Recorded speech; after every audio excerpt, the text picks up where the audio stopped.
103, 5 Lincoln 102, Lincoln 103 and 102. Responding to 401 parking structure, section 1 boy. Henry 8, Henry 9. Respond to gate 437, Bravo, for your dignitary detail. 3K 911 unattended, 400 lower level near Carousel 4, Black Bag. GTA in progress, 401 parking structure, section 4 boy. Responding to 401 parking structure, section 1 boy. 415 passenger onboard aircraft. Control 2 Franklin en route. 484 suspect, is female, Hispanic, 28 years of age, blue jeans, no further. Control 5 Frank 401 is en route.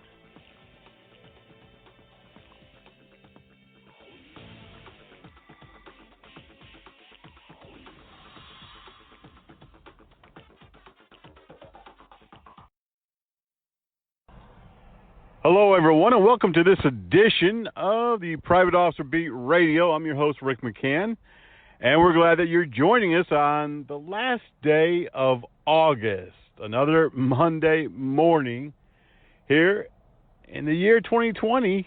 And, yep, we're about 3/4 of the way done of another year. Today I'm broadcasting live from the Gulf Coast, where we just went through a Hurricane Laura, and we've got about 23 deaths so far being reported, many injuries, and also in many states that are not even near the coast, places like Arkansas and Tennessee. Laura continued on with more storms as a tropical storm, spinning up tornadoes and damaging along the way. In fact, we had reports over the weekend of storms in D.C. and Pennsylvania as part of Laura. So if you live in any of those areas, you probably have seen some heavy rain, some flooding, maybe some tornadoes. And it's still very, very rough along the Gulf Coast. We ask for your thoughts and prayers, and keep all of the first responders and those who live in the area in your good thoughts, because they're definitely going to need it. Cleanup is going to be substantial and take a long time. And we have a lot of breaking news. We want to get to several different stories breaking across the wires in the last 3 or 4 days. And we also want to talk a little bit about how we really need you to get involved in our Court Watch program. We're going to talk about that in this hour. We're also going to cover some other hot button items. And I've always said, really, from the beginning of my program, more than 500 times, 500 programs in since I've had this program, that this is not a political show. And we seldom talk about politics, politicians, religion. We don't want to keep, the headlines only to those topics. In fact, we try not to talk about them because those are hot button items, and this show is all about public safety, law enforcement, private security, and crime, and what we're seeing on the front lines. But we're going to talk about how politics is damaging the private security industry today. In 2 weeks, right after Labor Day, the following Monday, we're going to have a couple of special guests on, a representative from San Francisco who works for Patrol Special, a private police force there. And we're also going to have the founder and owner of DTLA. This is a security agency founded by a young man in Los Angeles, who I give a lot of props to because he works right downtown. He's always had his services based in the heart of L.A. along the roughest stretches of the city, and he's been there for a number of years working with the homeless, with businesses downtown, protecting them from, the robberies and all the activities that happen in a, urban downtown area. And we're going to have him on the show as well, talking about some of his new ideas of how private security can help the police. this week, today, and in 2 weeks from now, both shows will be all about how security is being transformed into more of a public safety quasi-law enforcement agency, and how if you have a security company, you may want to look seriously and hard, give it a hard look, as they say, at developing other type of services beyond the norm for private security. We're going to be talking about that today and in 2 weeks from now when we have these gentlemen on. And you're not going to want to miss this show. In fact, you're not going to want to miss the show in 2 weeks from now. And I highly recommend that you do pass it along to your coworkers, your supervisors, and anyone else on the front line. This week, we do have tragic news. We've had security officer injuries. We've had security officers arrested for murder. We've had security officers kidnapped. And this whole, I would say, 3 or 4 months at least, the pandemic, the riots, the Black Lives Matter movement, Antifa, and other groups has truly affected how private security does their job, but also the safety level, the concerns, and the risk. And if you're working in security on the front line today, right now, right this minute, then you already understand. You already have been there. You already have seen it. You've heard it. You've felt it. You maybe even have been involved in some craziness that, wouldn't normally be part of your everyday life on the front line in security or public safety. We want to address some other issues in the next couple of weeks, including school resource officers. We want to talk about, defunding the police a little bit more than we have, and we definitely want to continue talking about COVID because it's real. Now, as I've said before, don't get me wrong, the virus is real, just like the flu is real. And it is dangerous. It really is dangerous because it does not take much, really, to get you in a bad situation where you have to be hospitalized and on a ventilator. And we've seen many, many, many people pass away who didn't look like they were that serious when they went into the hospital. The one thing that I will tell you about this whole pandemic virus situation is that the numbers are not accurate. We know that. They're trying to make them accurate, but there are many states, because it's done on a state level and a city level and a county level, their numbers are not believable. They're not consistent. And the bottom line is they're just not correct. There are hundreds of thousands of people who have been infected. There are, unfortunately, thousands of people who have died. I'm not going to say how many. I'm not going to give any one specific number because we really don't know. But I do want you to understand that COVID is real and is not going away anytime soon. However, I've got really great big news for you. This past week, we were able to negotiate a deal working with several companies, several suppliers, to be able to provide not only our own staff, but the members of POI and anyone else working in the field on the front line who needs PPE. And I'm talking about serious, real, legit PPE that we know are not knockoffs, are not junk, stuff that's going to keep you safe. And we're going to be announcing more about that right after Labor Day, how you can get it. We're going to be offering it at less than retail pricing. We're going to offer all of our members a substantial discount. And I can tell you, if you need it, if your company needs it, we're going to be able to supply it to you in whatever quantity that you need. Now, we've already had some contacts where we could definitely have orders, substantial orders. So if you need one piece, fine. If you need 100,000, we would get that for you. If you need 10,000, we'll be able to supply that in a very short amount of time. I feel very confident that this deal will help us as an organization. It'll help you working on the front line, and I'm very confident in the people that we're working with, and I'm very excited about that. We're going to take our first break. When we come back, like I said, we've had a lot of things to talk about. Security officers arrested for murder, security officers being murdered, a whole lot of breaking news and announcements. You're listening to the Private Officer Beat Radio.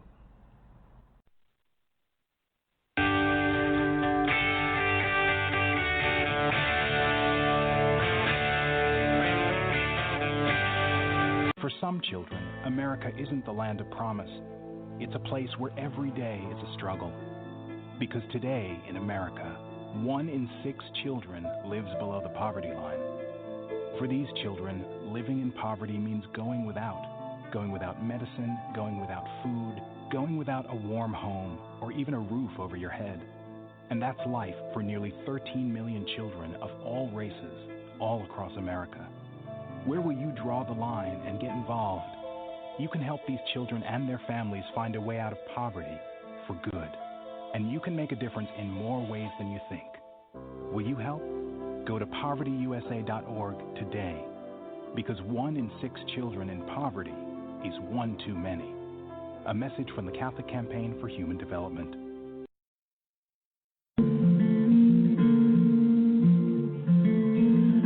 Hey everyone, you're listening to the voice of the Frontline Protector right here on the Private Officer Radio Network. Now don't go away, because we are coming right back when we've got a whole lot more right here on the Private Officer Beat Radio.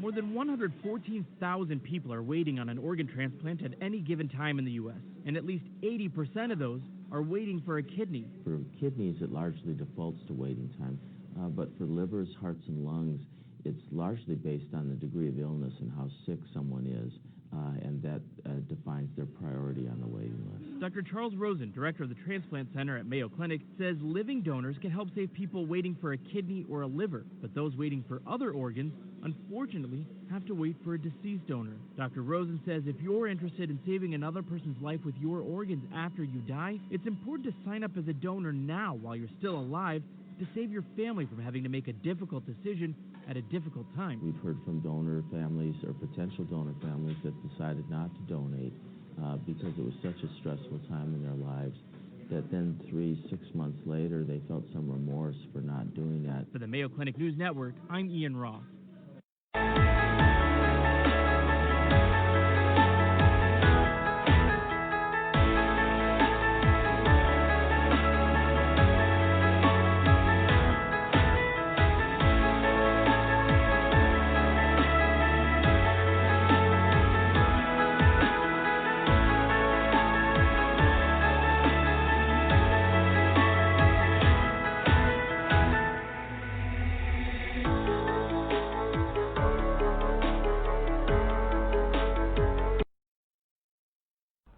Social distancing,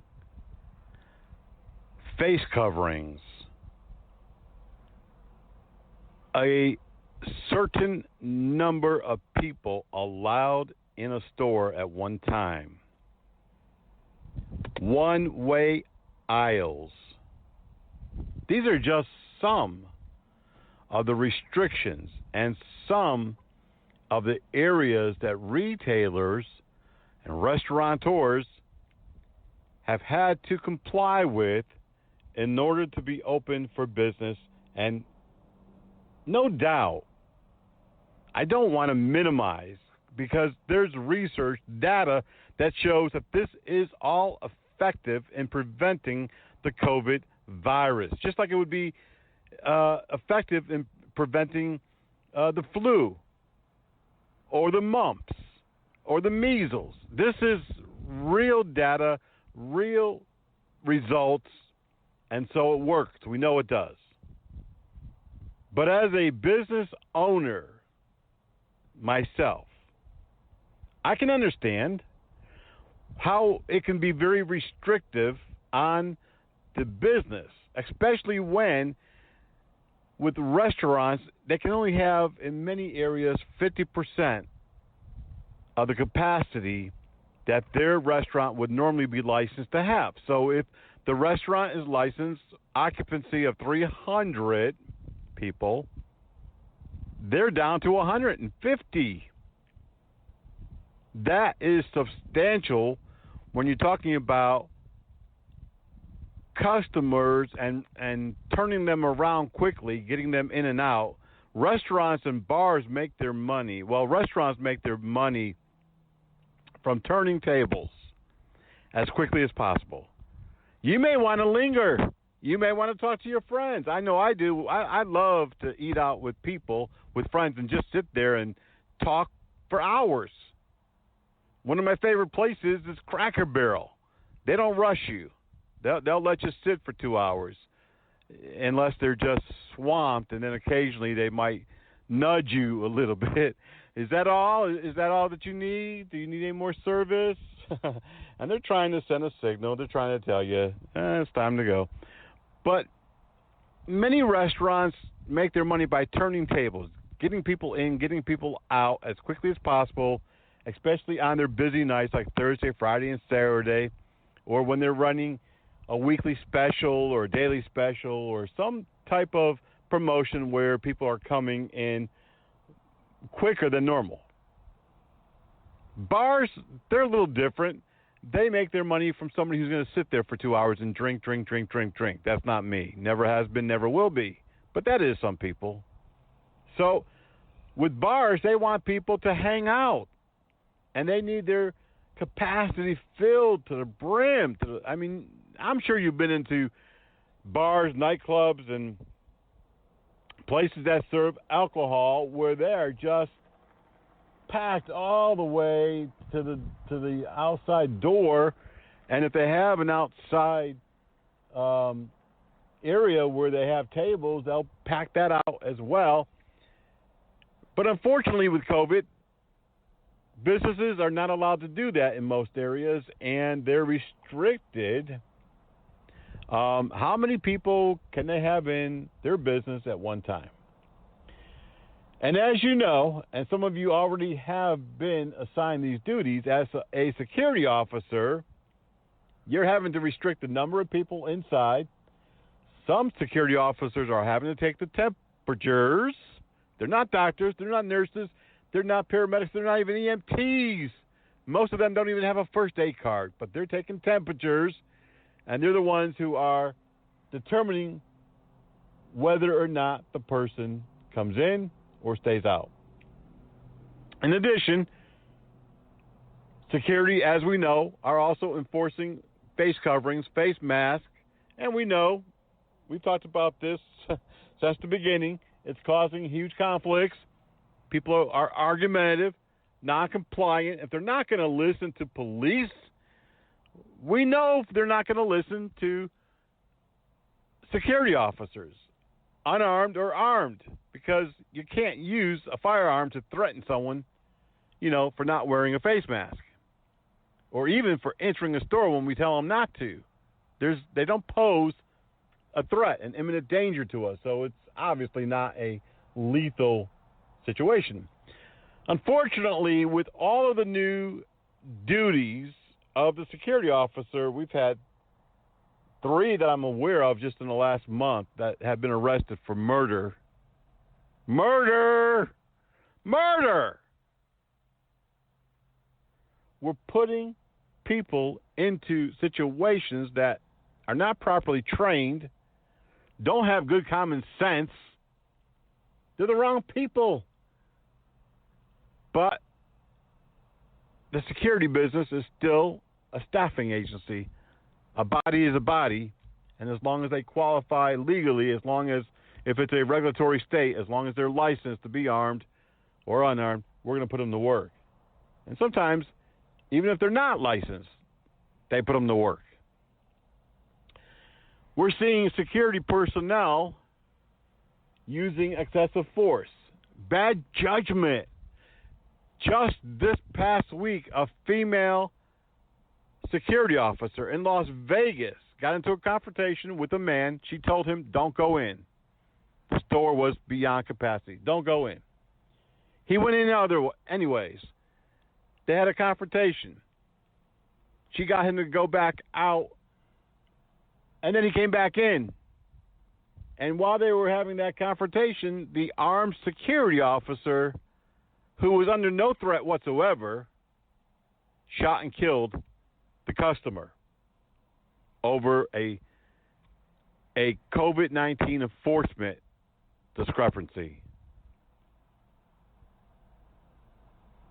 This is just not reasonable. It's not normal. It's like taking an untrained civilian and giving them a gun and badge and saying, here you are, Barney Fife, here you are. You are now a law enforcement officer. You now get to control people. You now get to restrict people. You now get to tell people yes or no. And you're now the authority figure on that site. Well, we in security have been doing this for many, many, many years. In fact, probably since day one of the first security person. But this is a whole different century. It's a whole different year. It's a whole different environment. People are not compliant, even for the most simplest of things. Just this past week in South Carolina, an elderly man, his stepdaughter, driving home, a person of color had a minor accident when the two people in the front vehicle got out. A little confrontation ensued, and the black person, the driver, shot and killed a young female and the elderly man. Killed them. Georgetown, South Carolina. We're in a time right now when we have to select our personnel. And this was not my topic. This was not my topic of choice today. This is not my, I know I'm on a preaching, I'm on the soapbox, but it's serious. It really is serious. We need to select our people carefully. And we need to make sure they have good common sense, education, and if they're armed, that not only do they have an armed guard card, but they are the right person for that job. If they're not level-headed, if they've had previous problems on other posts, don't put them in a situation where they're going to make a bad decision. Don't do it, because you might not be worried about being sued because we all are supposed to have insurance for that, but that person's life is forever changed. That female in Las Vegas, the other two people who have been charged with murder so far this year on a COVID-related enforcement detail, their lives are forever changed. They're never, ever, ever, ever going to probably have freedom again, all because of a face mask or a COVID violation, which is not a violation of the law. And even if it was, most security officers would not be allowed to enforce it. But this situation is heartbreaking to me, and I hope that you can understand why, as a security manager, owner, supervisor, we got to do better. We got to do better, and we've got to have better people there, and we've got to really have good common sense and be sensible when we're enforcing these COVID laws. Coming right back, we've got so much more that we want to talk about. I'm sorry that I went off on a tangent, but you know what? We're passionate here, not only myself, but at POI. We're passionate about security officers. They're being put into situations every day where they're just not prepared. They're not trained. They're not equipped. They just don't have that ability to react in the proper manner. I'm not saying all of them, no, but some of them. We'll be right back. You're listening to the Private Officer Beat Radio. What a fantastic day. What a fantastic day. The water's like glass. The water is like glass. Don't forget the sodas. Don't forget the life jackets. Who wants the 8 and who wants the 15? Who wants the inflatables? What a great day. To be on the water. so glad you saw me go over. That was so funny. When you went over and your life jacket inflated. Never go out without a life jacket on again. What a great day we had. When it comes to wearing life jackets, make the right choice. You're in command. Vote responsibly. This message brought to you by the National Safe Boating Council and the U.S. Coast Guard. If you're not already receiving breaking news and our bi-weekly newsletter, Officer Down reports, and discount training news in your personal or business email, then go to our website right now at privateofficer.org. Privateofficer.org. A Dropbox will come down. Just fill out your info, and you'll be the first, one of the first, for sure, to know about what's happening in the security industry. You'll know when a security officer is killed. You'll also get these great discounts on training and equipment and so much more.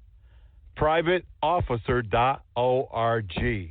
And if you're not already a member of the Private Officer International Association, sign up while you're there today. Become a lifetime member for just $99, and we'll also include a free Private Officer International patch and lapel pin. If you are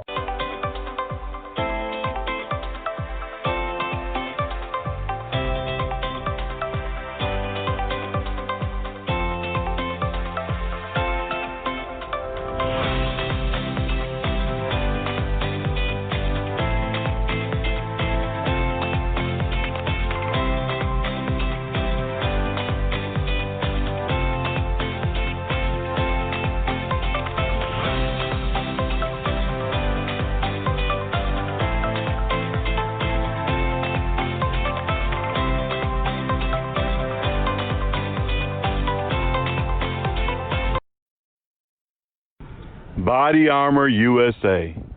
You've heard me talk about them for several years now. Well, let me tell you this. If you're looking for protective wear, whether that be protective clothing, gloves, stab-resistant vest, high-end body armor, they are definitely the ones that you want to seek out. Body Armor USA. Check them out today online. We've got what it takes to protect you. This world, look around. Look at the craziness. Look at the people who are totally out of control, out of their minds. Whether you agree with their position, their message, their position, that's not relevant. It's not relevant. Your job is to enforce the law, enforce the rules, and be a professional and be totally neutral. As a security, law enforcement, public safety officer, our job is to protect lives and property. And that's what we must do without inserting our own opinion, feeling, position. It doesn't matter. One of those professionals does it every day. Lieutenant Kirby Smith, a retired military officer, U.S. Army Rangers, is now a security supervisor for an internal security department in Dallas-Fort Worth, Texas. Now, he is the ultimate picture, the ultimate package of being strong and yet not letting personalities or opinions get in the way. And so I want to just shout his praise today. I've known him for a while now. And if there are people out there who needs to be recognized, well, guess what? in just a couple of weeks, you're going to have that opportunity because Private Officer International has an annual award ceremony, usually in April. Because of COVID-19 and we were busy with all that kind of stuff, we put it off, and now we're combining it with our memorial service, which is also in September. So be looking for the nomination packet, the form and the link that we'll be sending out right after Labor Day. If you don't already get our newsletters, and they're free, by the way, go to privateofficer.org. A box is going to drop down, and you'll be able to sign up right there and get all of the breaking news, training announcements, officer down reports, and a whole lot more. It's free. And like I've said repeatedly, we don't spam you, and we're not going to fill your box with a bunch of stuff. You are going to get 2 or 3 or 4 notices a week. That's what breaking news means, breaking, as it happens. If you don't want it, don't sign up for it. Unfortunately, some people, they're confused, and they sign up for it, and later on, after they receive 2 newsletters in 2 weeks, they go, oh, I'm getting too much stuff from you guys. Oh, it's funny, but it's not really funny. Go to privateofficer.org today and sign up for those breaking news. And while you're there, if you're not a member, be sure to join. Right now, we have a $99 lifetime member special. You'll receive more than 40 member benefits. Go to privateofficer.org today. I want to tell you a little bit more about the memorial service. We normally do memorial services live at several different locations throughout the country. Because of COVID, we're going to be doing a virtual service as we've done in years past. And as many companies are doing, they're bringing all of their annual expos and seminars and different events online. They're charging. They are charging. Several of these that I attend are now online, charging the same amount as if we were in person. That's crazy. But we're not going to be charging anything. So be looking for that announcement coming out right after Labor Day in the POI News, or you can send an email if you're not getting the news to helpdesk@privateofficer.com. Helpdesk@privateofficer.com. Just tell them that you're looking for the nomination form and more information about the memorial service. We got to take a couple of minute break. When we come back, we've got so much more. We've got a lot of breaking news, and we're going to be talking about our topics. And like I said, be sure to join us in 2 weeks from today. We're going to be talking to Patrol Special Representative in San Francisco, which is a private police force, as well as we're going to be talking to the owner, founder, and CEO of DTLA, a private security and patrol company in Los Angeles. Great guy. He has some good recommendations and thoughts about services that could be provided to LAPD and other law enforcement agencies. So be sure to be listening in a couple of weeks. We'll be right back. A crisis, everybody. Now, most of you have seen me wearing my signature mask on a plane. I love wearing it when I fly. I tend to get my own row 99% of the time. It's simple. Just wear the mask and cough. Because who wants to sit next to this guy? I don't blame you. And I went from being the only one on a plane wearing a mask to now everybody is doing it. Out in public, the park, at the mall, at the post office, with their girlfriend, with their husband, with their husband's girlfriend. We need to help our doctors, our nurses, and our healthcare workers who are fighting COVID-19 head on. And we need to make sure they don't acquire the virus. These frontliners have been running out of personal protective equipment, PPE. People have asked me, Kayvon, are you down with PPE? Are you down with PPE? Are you down with PPE? I'm like, yeah. You know me. Yeah, you know me. The CDC has been forced to downgrade the need for N95 masks to surgical masks, now down to bandanas because of a lack of supplies. Does this seem like a good idea to you? Hi, I'm your doctor. I'm also here to rob your bank. Bandanas? Scarves? What kind of PPE is that? One more. This is one of the easiest ways you can be a hero. So if you're a healthcare provider in need, or if you have supplies you can donate, there are a lot of groups leading the effort. Start with the PPE Coalition.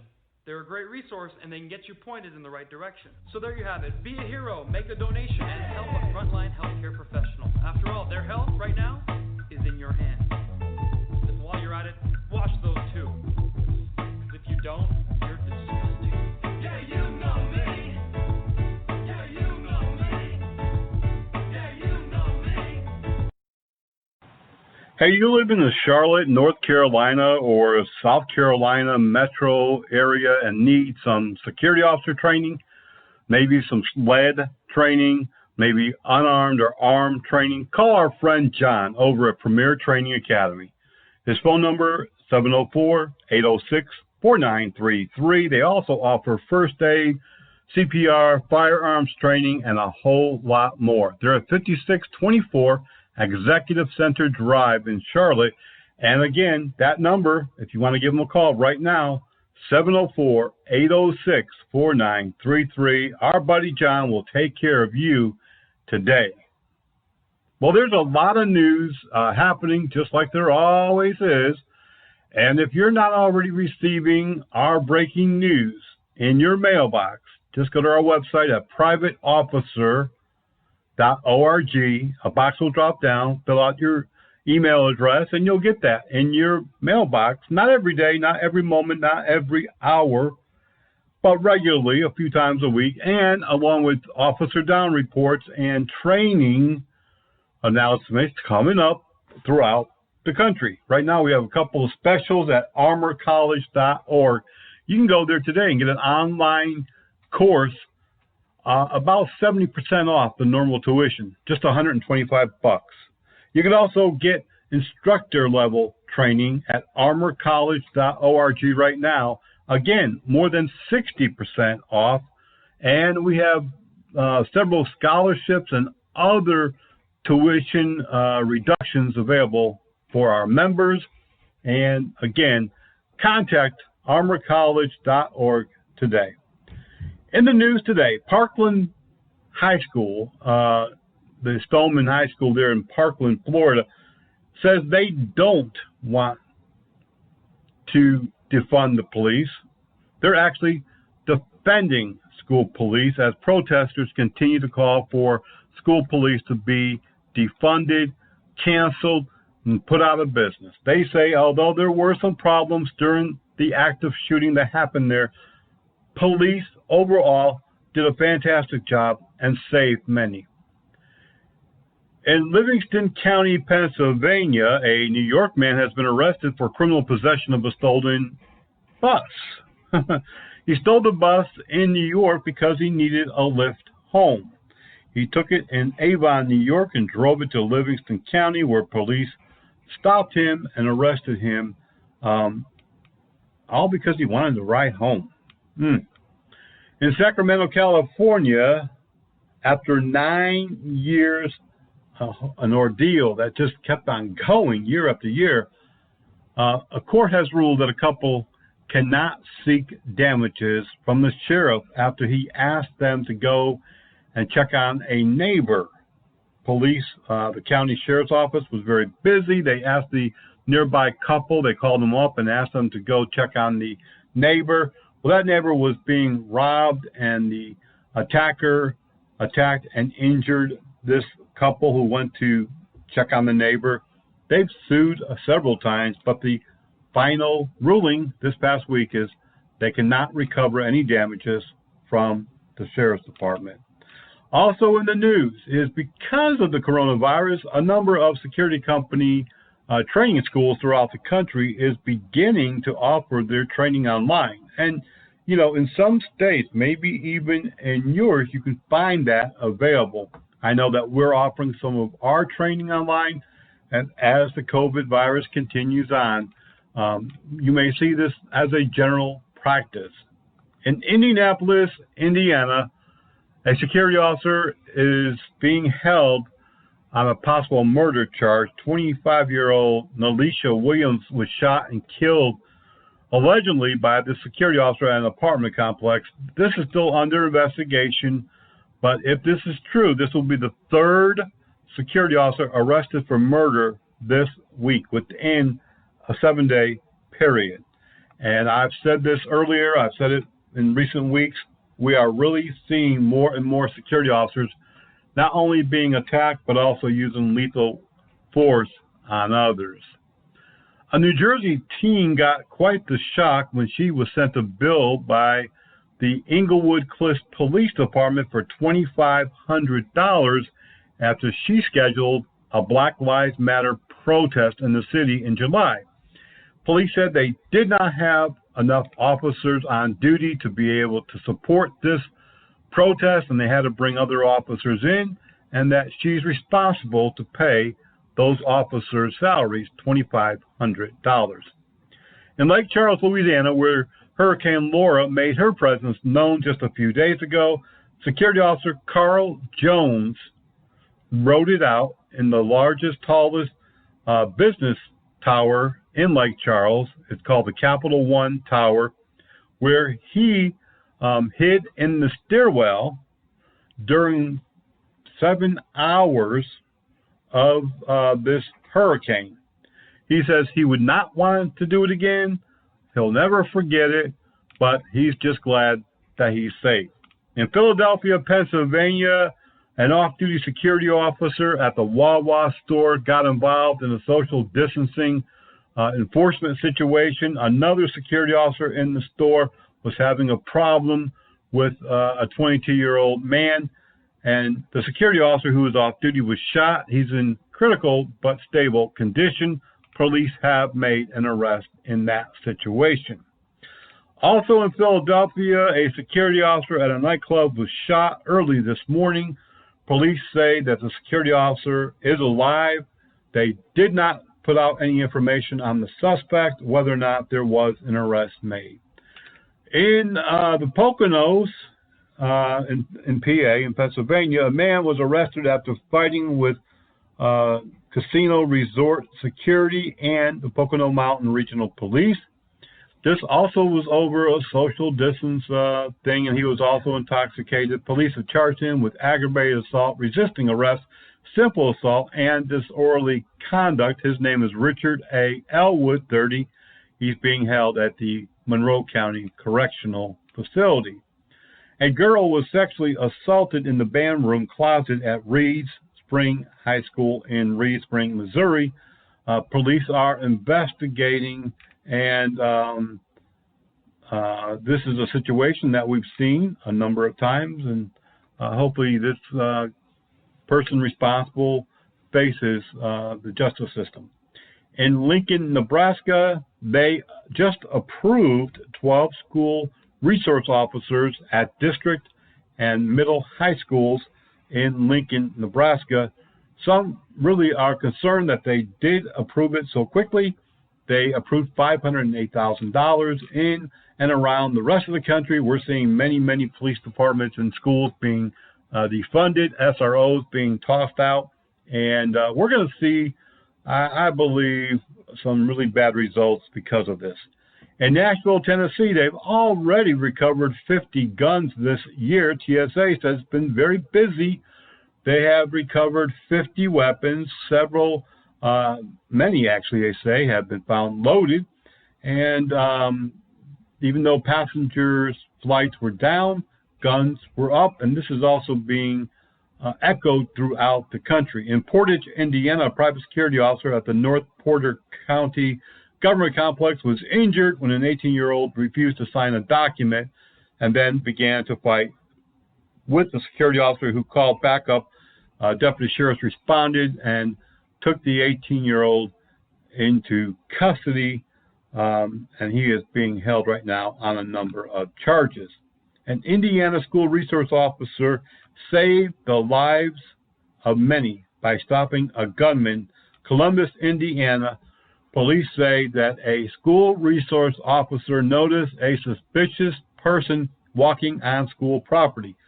After confronting the person and beginning an investigation, officers spotted what appeared to be a firearm. They began to search the man and found several firearms and magazines. And this was one of those catastrophes that was ended before it began because of the school resource officer. Now, I do want to note one thing here I've said many times.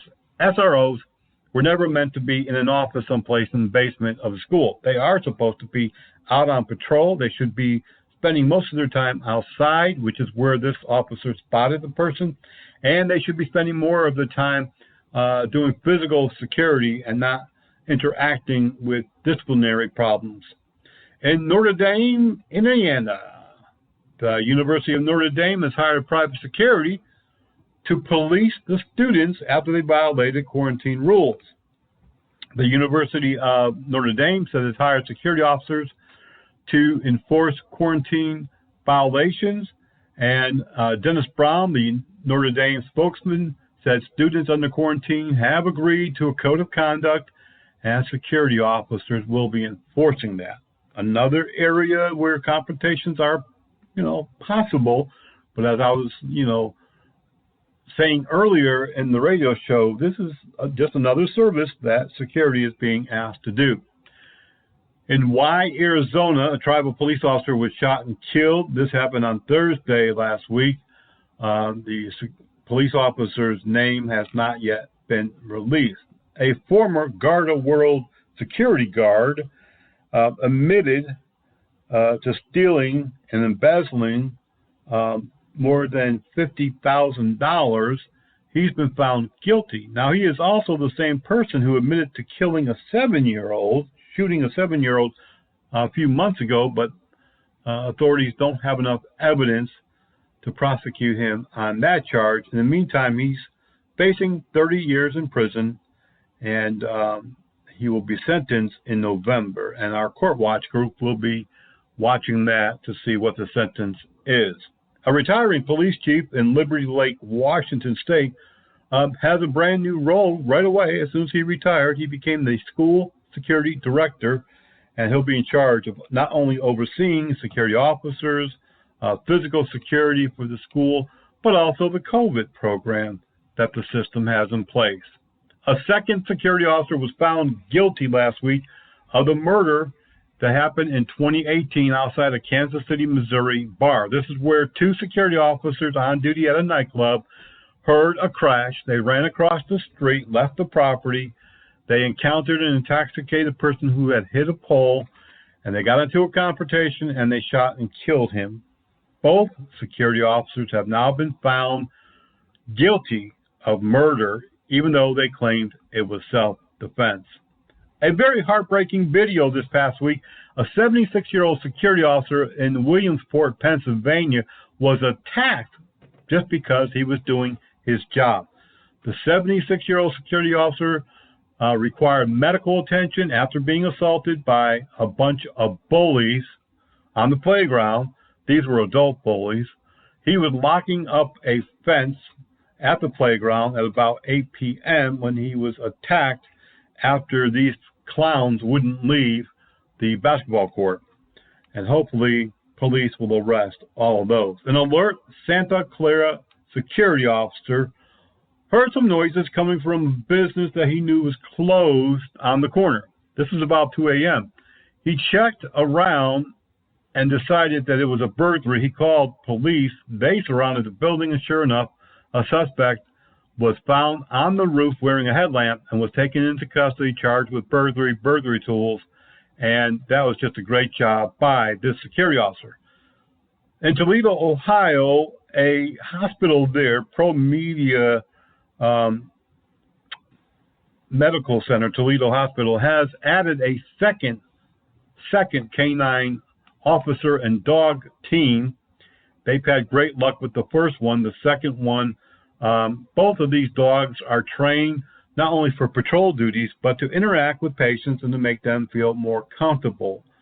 They said in a release that it costs between $15,000 and $18,000 per dog plus training, and that both teams are welcome there at the hospital. Also in the news this week, coming out of Long Island, New York, residents last week voted to hire a private security company to patrol an area called the Hunters Point waterfront. That's after juveniles and others were racing and vandalizing and littering And others in the area are not happy with it. They don't think that there's a need for it. They think security will just make it worse. But they are on patrol, and we're going to be monitoring to see what happens. I mentioned that a security officer did kill a person at 7-Eleven, and she has been arrested. Her name was Keega Mitchell. She's 36 years old, and we're going to follow this, but it's just really a sad situation. And one more note in the news, another security officer, very alert, notified the Union City, California police that he found a man trying to open cars, shaking door handles in the parking garage at the Union Flats apartment. Police responded. The man walked away. It was around 4 a.m., but they soon found him. They did make an arrest in that situation, and he's been charged with burglary tools, drug paraphernalia, and a variety of other charges. Good work. See, when we're on duty, we don't always have to be physically involved. Just good observation sometimes is all that you need, and it's going to lead to an arrest. Just call police. We're going to take a break. When we come back, we want to talk about how you can be creative, how you can be an opportunist, how you can even start a company, or how to expand your current security company. We'll be right back. You're listening to the Private Officer Beat Radio. You wouldn't think the cafeteria would be a scary place. There are 5.9 million kids in the U.S. living with food allergies. It happens to me on the school bus. And a third of kids with food allergies are bullied because of it. Right now, we're working on a cure for food allergies. Until then, there is a cure for food allergy bullying. You. Go to foodallergy.org to teach your kid about the seriousness of food allergies. If I'm not at school, I can't get bullied. Food allergy bullying. It's not a joke.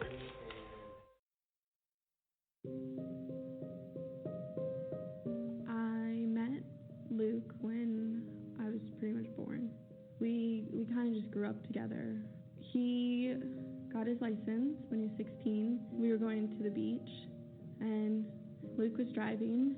I was in the passenger seat, and all of a sudden, I don't remember anything. I wasn't conscious for it. We got hit by a drunk driver.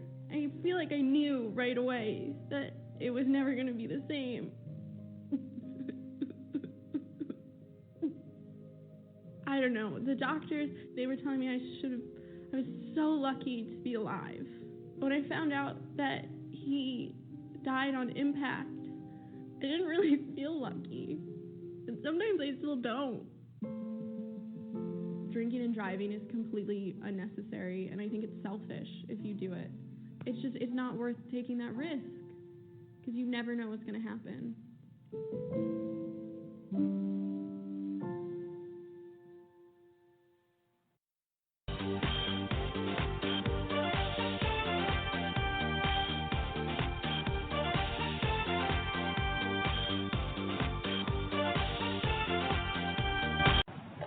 When you are an entrepreneur, a business owner, someone who is inspired by growing their business or starting another business, it's easy to see the potential where others don't. Now, over the weeks during the COVID virus, we've discussed the opportunities available for private security today. And as I stated then, and I'm stating again today, I'm not trying to take advantage of the situation, but on the other hand, I am seeing opportunities. And if you're a security company owner, or you've always wanted to have a private security company, you have to have a vision. And you have to look beyond the obvious, which many business owners of all types don't do. And many of us, to be quite frank, get into a position of comfort, whether we're a business owner or an employee, and we just settle in to that position, and we don't grow. We don't grow within ourselves. We don't grow our business.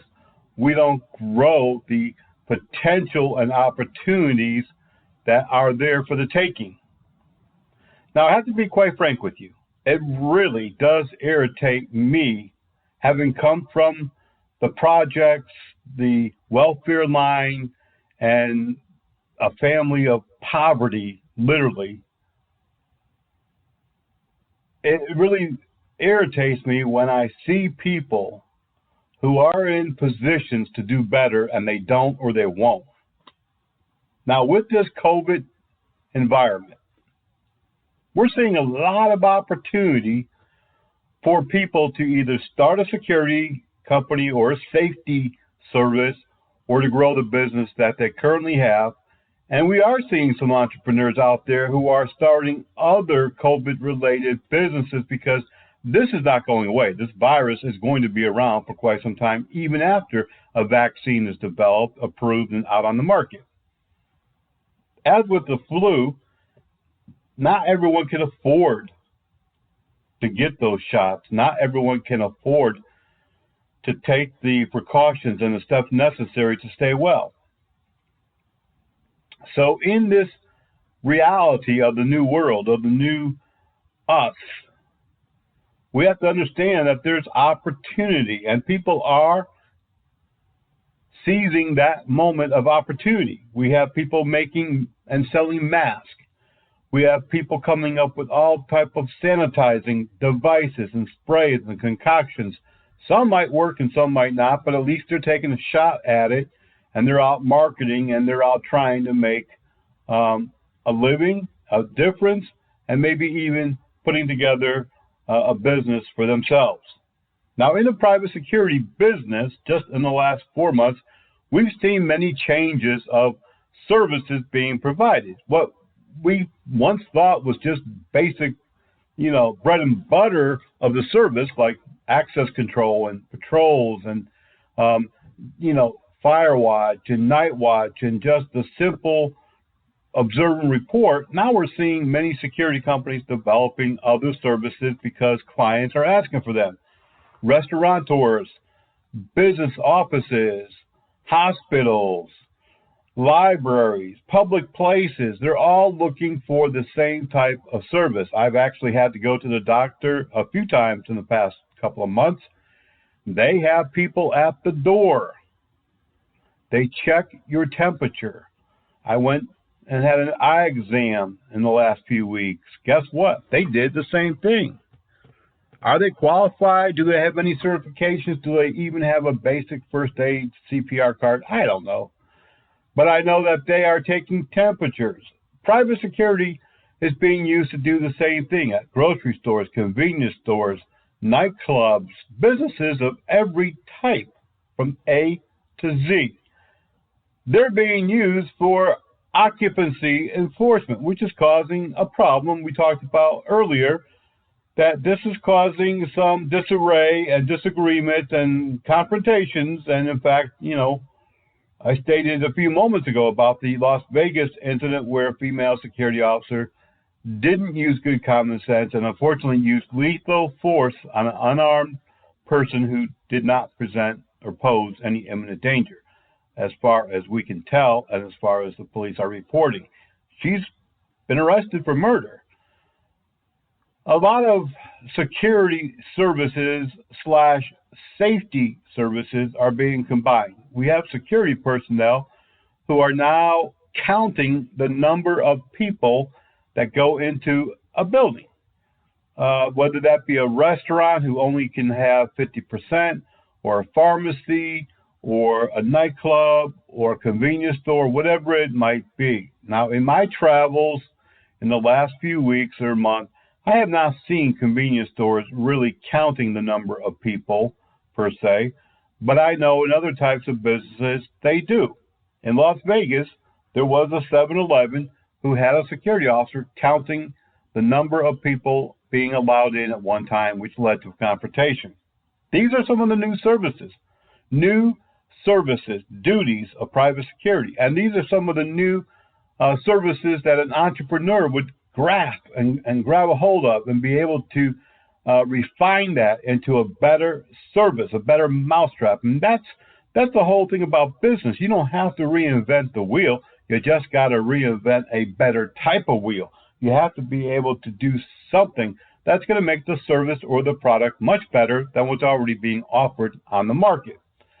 We have, of course, face covering and mask enforcement also leading to confrontations, but it is part of the new security/safety duties of a security officer and a service that the company can offer. Social distancing, policing, also another service that's new and unique to the security industry, but that is being offered. And again, it's something that a security company could seize on and get out there, hustle up some business, and have more billable hours. Now, recently we've seen campuses, colleges hiring private security to police their dorms and to ensure that there's no parties, that people are keeping social distancing as much as possible, and that there's no off-campus or on-campus parties. We've seen the videos. I'm sure you've seen the videos in recent weeks once school opened back up that many colleges, frat houses, and others have had parties, several hundred people, which have led to an outbreak of the COVID virus there on their campus. I mean, it's obvious that if somebody has that disease and you have 300 people, well, guess what? Somebody's going to catch it. Maybe a few, maybe a lot of few. So now private security is taking over this new type of service, and it's going pretty well. Of course, there's going to be confrontations. There's going to be arguments. The whole thing is to have the right people in the right place, trained to de-escalate it, to have good common sense, like we've stated over and over again, and to really make this a service that, you can do better than anybody else.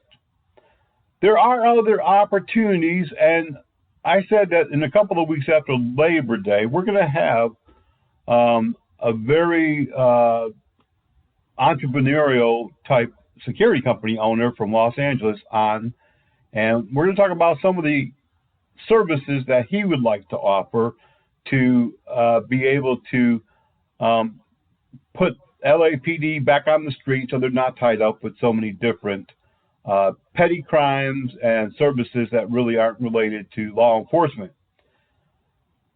This is an opportunity. It's an opportunity that some security companies could come right in and seize and make it a regular business. In recent months, many police departments have announced that they will no longer respond to certain type of calls. This is what the public has been asking for. This is what the public wants. They don't want the police to intervene in non-criminal activity. So here's something that just came out yesterday from Shreveport, Louisiana, a medium-sized police department. The police chief there, Ben Raymond, announced that his patrol officers will soon change their response to certain types of calls. And this is in order to be more proactive in their crime-fighting efforts.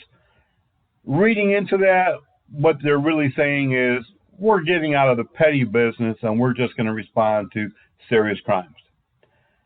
Starting September 1st, police will no longer respond to non-injury accidents and those that occur on private property as long as there's no injuries. If you do have an accident, there's a phone number for you to call, and you can report it, and you can download a link and make an accident report for anything that's over $500.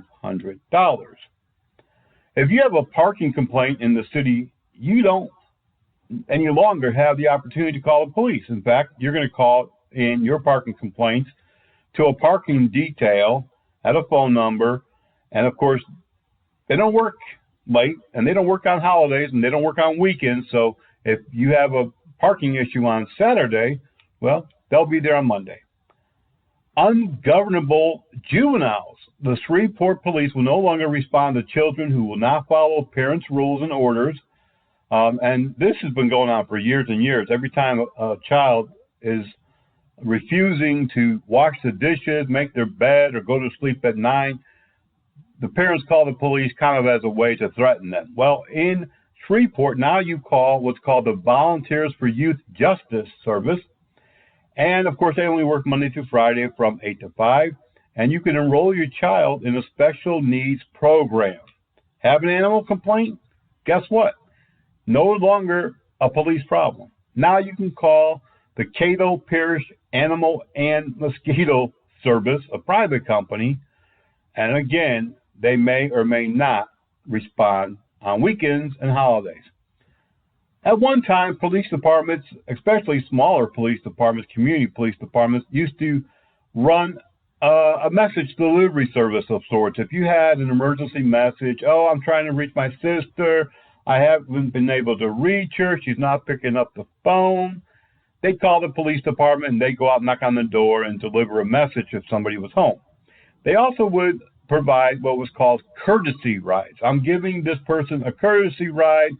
I found them walking down Main Street and they got to go 6 blocks. Well, now this police department will do neither one of those because it's not crime related.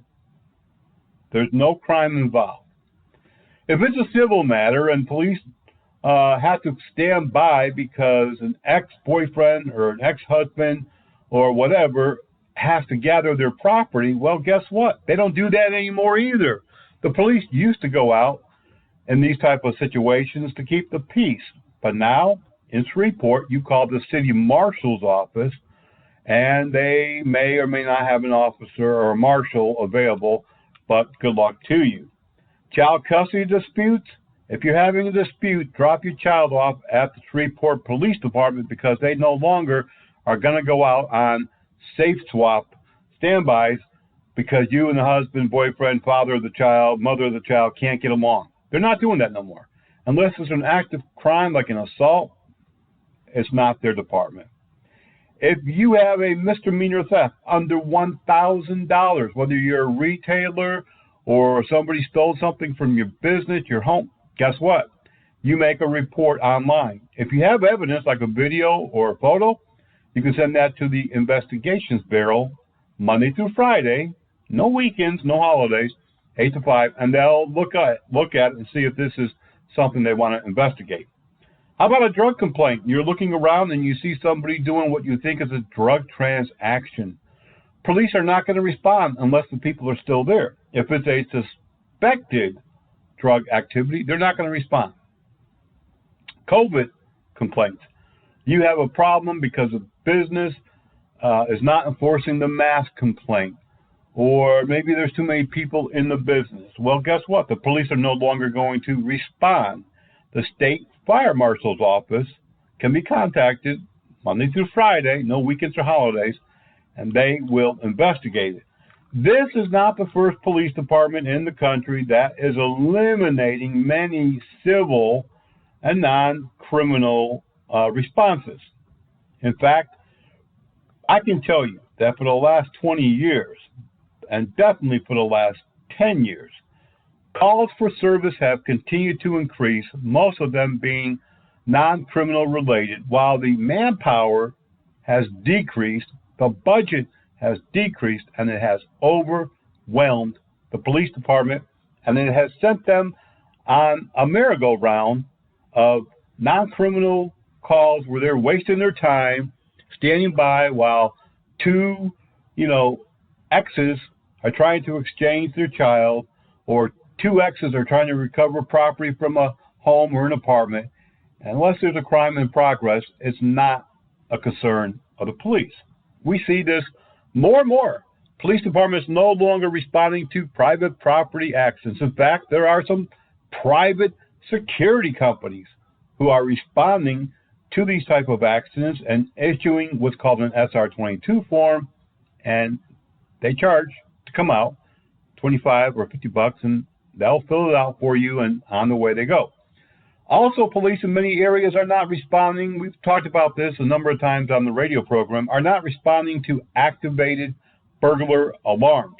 A burglar alarm is not a crime in progress. It's only an incident. An electronic device has activated. It could be a false alarm. It could be weather related. It could be the animal set it off. It could be a burglar. Who knows? But in many areas, unless it's verified either by the owner of the residence or business calls in and says, yes, this is a burglary, I'm being burglarized, or a third party such as a neighbor or a private security company responds and they verify, yes, we have an active crime in progress, the police no longer come out. These are opportunities for private security companies. And my security company and other security companies have responded to activated alarms for years.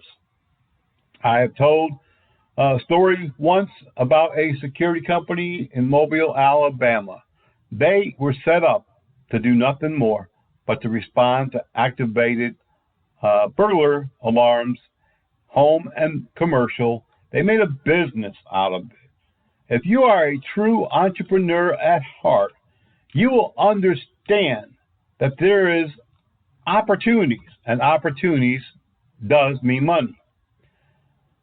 In recent years, just last year in Virginia, the Sheriff's Department, who used to transport people who were being taken in for 72-hour mental health hold, they used to transport them. It would take hours to and from the facility. And now G4S won a contract last year, and they're doing it.